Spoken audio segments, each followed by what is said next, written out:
Hello વિદ્યાર્થી મિત્રો, બીકે science ઇન્સ્ટિટ્યૂટમાં આપ સૌનું હાર્દિક સ્વાગત છે। તો આજે આપણે ધોરણ 10 વિષય ગણિતમાં પ્રકરણ 4 દ્વિઘાત સમીકરણમાં સ્વાધ્યાય 4.1 માં આપણે પ્રશ્ન નંબર 2 એટલે કે જે કોયડાના દાખલા છે એની વાત કરવાના છીએ।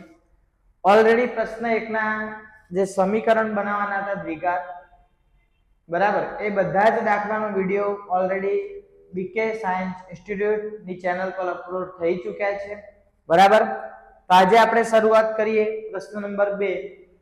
આપેલ પરિસ્થિતિને દ્વિઘાત સમીકરણ સ્વરૂપે દર્શાવો। મતલબ અહીંયા જે આપણને પરિસ્થિતિ આપી એને આપણે દ્વિઘાત સમીકરણ સ્વરૂપે આપણે દર્શાવવા, એટલે કે દ્વિઘાત સમીકરણ આપણે બનાવીશું। તો અહીંયા આપણને શું પરિસ્થિતિ આપી એ પહેલા સમજીએ। હવે ઘણા બધા વિદ્યાર્થીઓને આ ટાઈપના દાખલાની અંદર આમ કન્ફ્યુઝન થાય કે સર શું કરવાનું, કેવી રીતે ગણવાનું, બરાબર।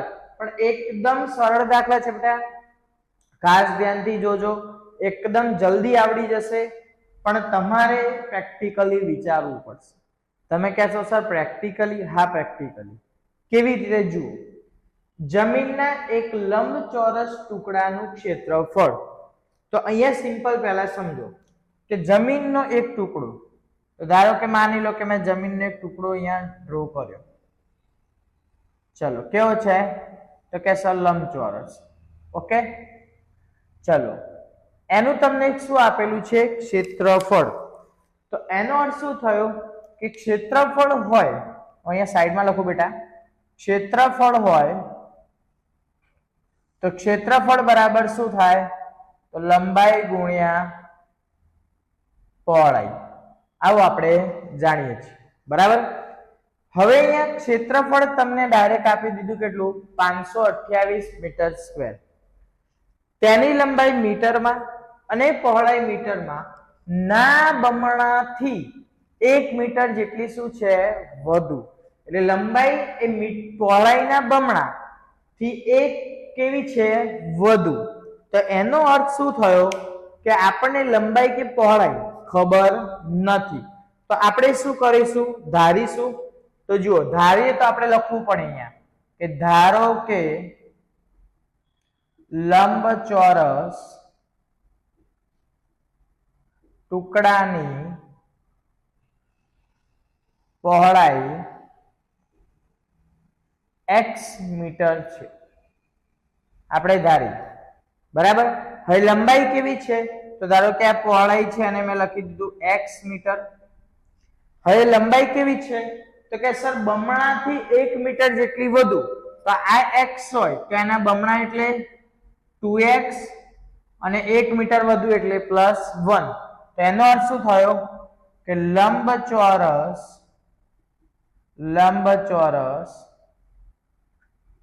ટુકડાની લંબાઈ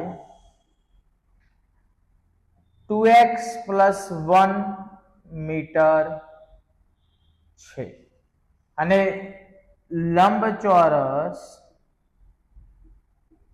ટુકડાનું ક્ષેત્રફળ, તો આપણને ક્ષેત્રફળ આપેલું જ છે, તો ટુકડાનું ક્ષેત્રફળ કેટલું છે? તો કે સર 528 મીટર સ્ક્વેર, ઓકે। ચલો હવે અહીંયા સમજો, તો લંબચોરસ ટુકડાનું ક્ષેત્રફળ આપણને મળી ગયું, પહોળાઈ મળી ગઈ, લંબાઈ મળી ગઈ। તો આપણે જાણીએ છીએ કે સર ક્ષેત્રફળ બરાબર લંબાઈ ગુણ્યા પહોળાઈ। ચલો લંબાઈ બેટા આપણને કેટલી મળી? તો તમે કહો સર 2x + 1, પહોળાઈ કેટલી છે? x, ક્ષેત્રફળ કેટલું છે? તો 528। ચલો x ને અંદર ગુણી દઈએ તો 528 બરાબર 2x નો વર્ગ વત્તા h, આ +528, પેલી બાજુ જવા દઈએ તો માઇનસ, ચલો આખું સમીકરણ વ્યવસ્થિત લખી દઈએ, 2x² વત્તા x - 528, ઓકે। તો બહુ ઈઝી હતું બેટા, એકદમ સરળ છે। ચલો દાખલા નંબર 2। બે ક્રમિક ધન પૂર્ણાંકોનો ગુણાકાર 306 છે। હવે ઘણા બધા વિદ્યાર્થીઓને જ્યારે આ ટાઈપના દાખલા પૂછાય તો કન્ફ્યુઝન થાય, સર બે ક્રમિક ધન પૂર્ણાંક કયા લેવાના? તો જુઓ બેટા, તમે સમજો ધન પૂર્ણાંકનો અર્થ શું થાય? તો કે સર 0 કરતા મોટી સંખ્યા, 0 ગણાય નહીં. તો કે 1 2 3 4 5 આ બધા શું કહેવાય? ક્રમિક ધન પૂર્ણાંક. ક્રમિક એટલે 1 by 1. ધારો કે સમજો કે 1 છે તો 1 માં મેં 1 ઉમેર્યા, તો ધારો કે 1 ને હું x લઉં અને x માં હું 1 ઉમેરું તો કે સર 2. હવે x માં પાછા હું 2 ઉમેરું તો કે સર 3. તો એનો અર્થ શું થયો કે x plus 1 x plus 2 x plus 3 આ બધા શું કહેવાય? ક્રમિક ધન પૂર્ણાંક. તો અહીંયા આપણને શું કીધું કે બે ક્રમિક તો આપણે લખીએ કે ધારો કે એક ધન પૂર્ણાંક x છે, તો હવે એના પછીનો બીજો ક્રમિક કયો થાય? x plus 1. એટલે કે બીજો ક્રમિક ધન પૂર્ણાંક કયો છે? x plus 1 છે. એટલે પહેલો x છે, બીજો x plus 1 છે. હવે બંને ધન પૂર્ણાંકોનો ગુણાકાર કેટલો છે? 306. તેનો અર્થ x plus 1 બરાબર 306. x ની અંદર ગુણ એટલે x વર્ગ વત્તા x બરાબર 306 પ્લસ 306 આ બાજુ આવે એટલે માઇનસ 306 બરાબર 0. તો જુઓ બેટા, મળી ગયું આપણને દ્વિઘાત સમીકરણ. લખી દો, સ્ક્રીનશોટ લઈ લો બેટા.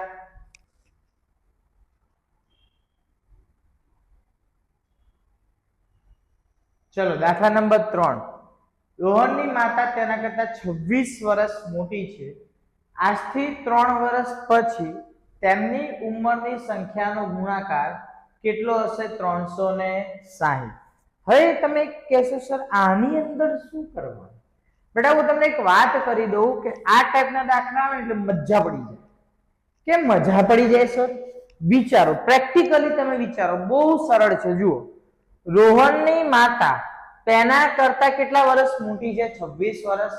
તો સિમ્પલ અર્થ છે, ધારો કે રોહન હાલ સમજી લો કે હમણાં જન્મ્યો, બરાબર, 2025 માં. હવે એની મમ્મી 26 વર્ષ મોટી, બરાબર. તો એનો અર્થ શું થયો કે એની મમ્મી ક્યારે જન્મી હશે? તો તમે કહેશો સર 1999 માં અથવા 2000 માં, બરાબર. તો એનો અર્થ શું થયો કે 26 વર્ષ મોટી છે, તો એની મમ્મીની ઉંમર એના કરતા 26 વર્ષ મોટી એટલે x plus 20. એટલે રોહન હાલ 25 નો હોય તો એની મમ્મી કેટલા વર્ષની હોય? તો કે 51 ની. આજથી 3 વર્ષ પછી એટલે હજી 3 વર્ષ પછી તો રોહન ધારો કે 25 વર્ષનો હોય તો 3 વર્ષ પછી કેટલાનો થયો હોય? તો તમે કહેશો સર 25 26 27 ને 28, તો 28 વર્ષનો થયો હોય. તો એનો અર્થ શું થયો કે એની મમ્મી પણ 3 વર્ષ મોટી થઈ હોય. એની મમ્મી 26 વર્ષ મોટી હોય તેની જગ્યાએ 27 28 29 એટલે કે 3 વર્ષ મોટી હશે. તો અહીંયા સિમ્પલ અર્થ એવો છે કે આપણે સિમ્પલ અને પ્રેક્ટિકલી વિચારીએ, બહુ સરળ છે. જોજો બેટા, રોહનની માતા તેના કરતા 26 વર્ષ મોટી છે, પણ રોહન કેટલાનો છે આપણને ખબર નથી. તો પહેલા આપણે અહીંયા ધારીશું, ધારો કે રોહનની હાલની ઉંમર x વર્ષ છે. કેટલા વર્ષ છે? x વર્ષ. ચલો હવે શું કીધું કે તેની માતા તેના કરતા 26 વર્ષ મોટી. તેનો અર્થ થાય કે રોહનની માતાની ઉંમર x plus 26. ચલો x plus 26 એટલે 26 વર્ષ વધારે છે. આજથી 3 વર્ષ પછી. હવે અહીંયા બેટા એક ખાસ શબ્દ ધ્યાન રાખજો, અહીંયા તમને લખ્યું છે 3 વર્ષ પછી. પછી એટલે આગળના 3 વર્ષની વાત છે. આગળ ઇન ધ સેન્સ કે જે વધ્યા છે એટલે કે પ્લસ કરવાના. જો અહીંયા પછીની જગ્યાએ પહેલા લખ્યું હોત તો આપણે એને શું કરતા? બાદ બાકી. બરાબર, આ વસ્તુનું ખાસ ધ્યાન રાખજો. ઘણા બધા વિદ્યાર્થીઓને અહીંયા મિસ્ટેક થતી હોય છે. પછી એટલે આગળની વાત છે. તો હવે 3 વર્ષ પછી, તો એનો અર્થ શું થયો કે રોહનની 3 વર્ષ પછી ઉંમર, તો હાલ કેટલા વર્ષ હતી? x. 3 વર્ષ પછી એટલે x + 3, અને રોહનની માતાની ઉંમર ચલો 3 વર્ષ પછી, તો હાલ કેટલી હતી? x + 26 + 3 એટલે x + કેટલા? 29. હવે તેની સંખ્યાનો ગુણાકાર કેટલો થશે? 360. એટલે એનો અર્થ શું થયો કે બંનેની ઉંમરનો ગુણાકાર 360 થાય છે. ચલો, તો બંનેની ઉંમર એટલે રોહનની x + 3, માતાની x + 29 બરાબર 360. ચલો, x આખા કૌંસ સાથે ગુણીએ તો x + 29, આ 3 ને આખા કૌંસ સાથે ગુણીએ એટલે x + 29 બરાબર 360.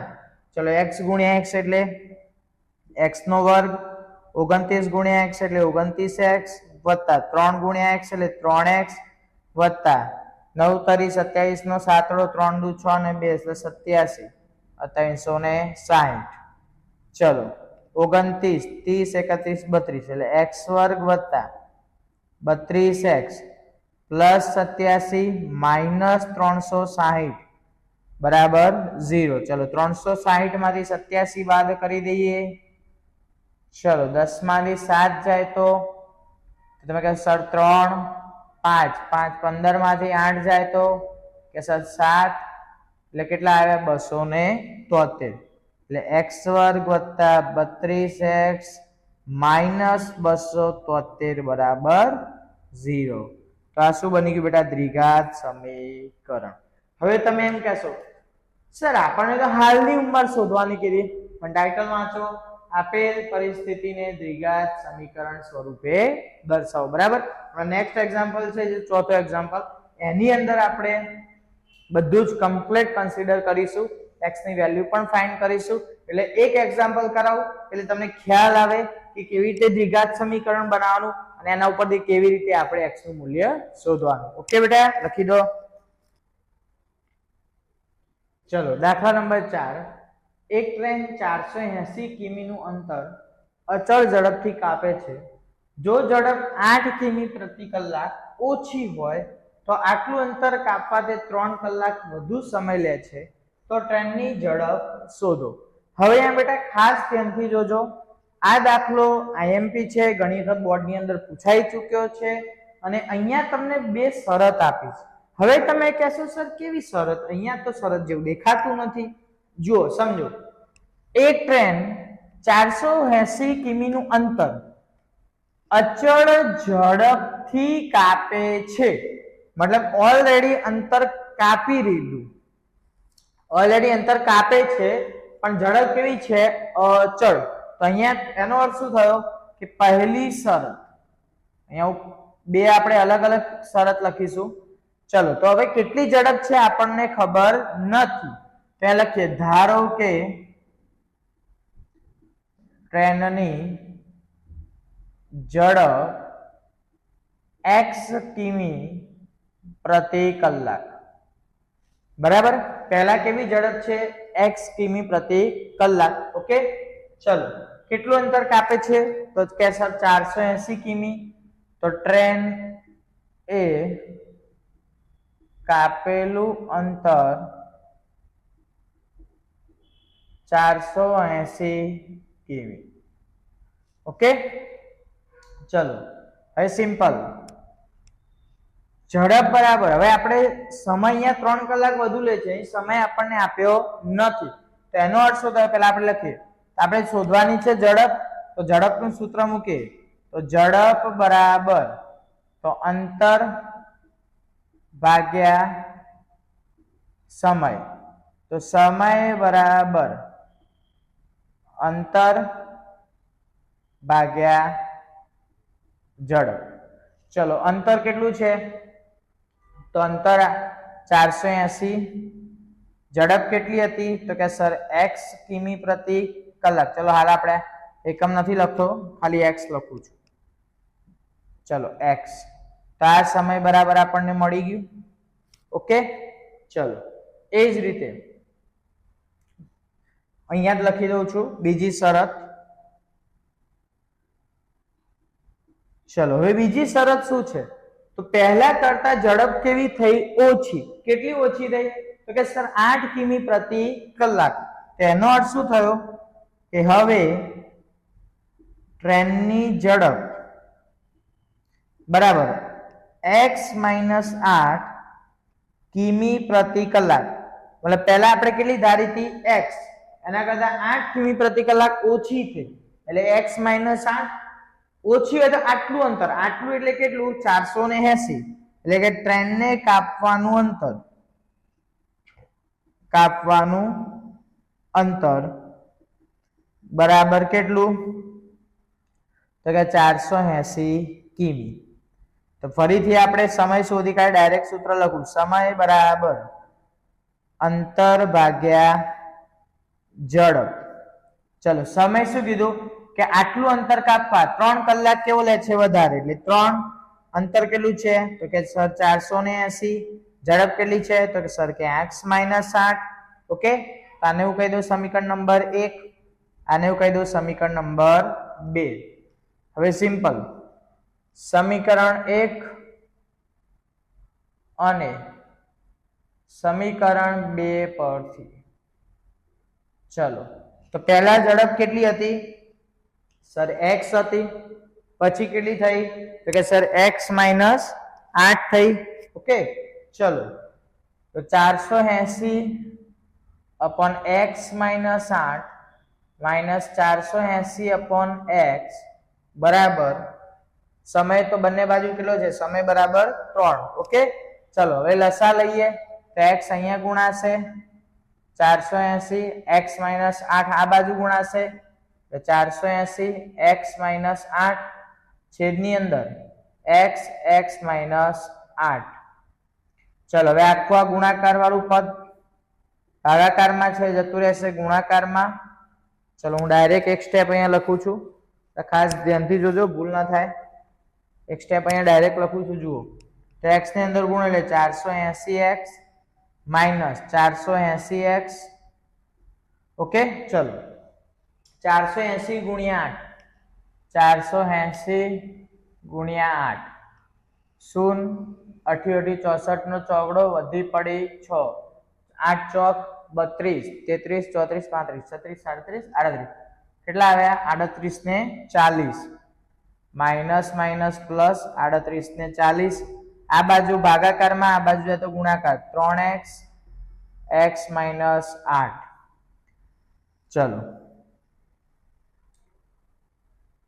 હવે એમ જુઓ, સમજો આપણે અહીંયા લસા લીધો, આ બાજુ ગુણી કાઢ્યું. હવે સિમ્પલ 480 પ્લસ માઇનસ કટ થઈ ગયા. ચલો શું વધ્યું? તો કે સર 3840 બરાબર 3x ની અંદર ગુણ એટલે 3x² માઇનસ 8 તરી 24 એટલે 24x. ચલો આ પ્લસ 3840 પેલી બાજુ લઈ જાઓ એટલે બેટા શું થાય? તો કે સર માઇનસ થાય. ચલો તો 3x² માઇનસ 24x માઇનસ 3840 બરાબર 0. હવે જુઓ બેટા, હવે ખાસ છે, અહીં સુધી તો આપણે ભેગા જ સમીકરણ બનાવી દીધું, પણ આપણને શું કીધું? ટ્રેનની શું શોધવાની છે? ઝડપ. હવે ઝડપ શોધવાની હોય તો હવે આપણે અવયવીકરણની રીતે જઈશું, મતલબ અહીંયા અવયવ પાડીશું.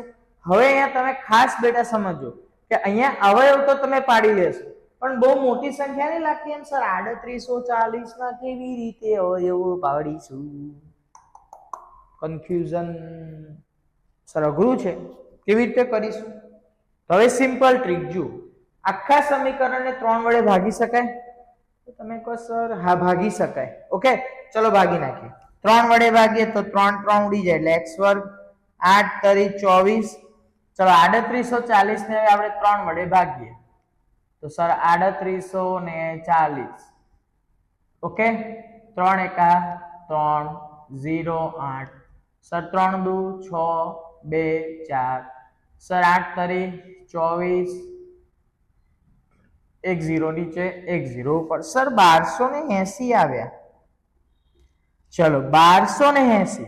હવે 1280 ના એવા ભાગ પાડો કે જેનો સરવાળો કેટલો થાય -8 અથવા બાદબાકી કેટલી થાય -8 અને ગુણાકાર કેટલો થાય તો 1280. તો બહુ જ સિમ્પલ છે બેટા. જુઓ x વર્ગ -40x plus 32x minus 1280.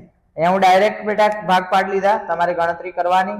x common નીકળે તો અહીંયા વધે x -40, 32 કોમન નીકળે તો સર x -40, તો એક કૌંસ બન્યો x પ્લસ 32, એક બન્યો x -40, બંનેના બરાબર 0 એટલે કે x બરાબર -32 અને x બરાબર 40. હવે આપણે જાણીએ છીએ ઝડપ કોઈ દિવસ ઋણ ના હોય. તમારો આન્સર કેટલો આવ્યો x બરાબર 40. ઓકે, તો અહીંયા બેટા સ્વાધ્યાય 4.1 ખતમ થયો, પૂર્ણ થયો. બરાબર. હવે નેક્સ્ટ વિડીયોની અંદર સ્વાધ્યાય 4.2 ની વાત કરીશું. એમાં નવી રીત આવશે, નવા સૂત્રો આવશે, એ બધાની જ આપણે સાથે જ ચર્ચા કરીશું. બરાબર. તો ચેનલને સબસ્ક્રાઇબ ના કરી હોય તો ચોક્કસથી સબસ્ક્રાઇબ કરો, જેથી બધા જ નવા વિડીયોની અપડેટ તમને મળતી રહે. Okay, thank you.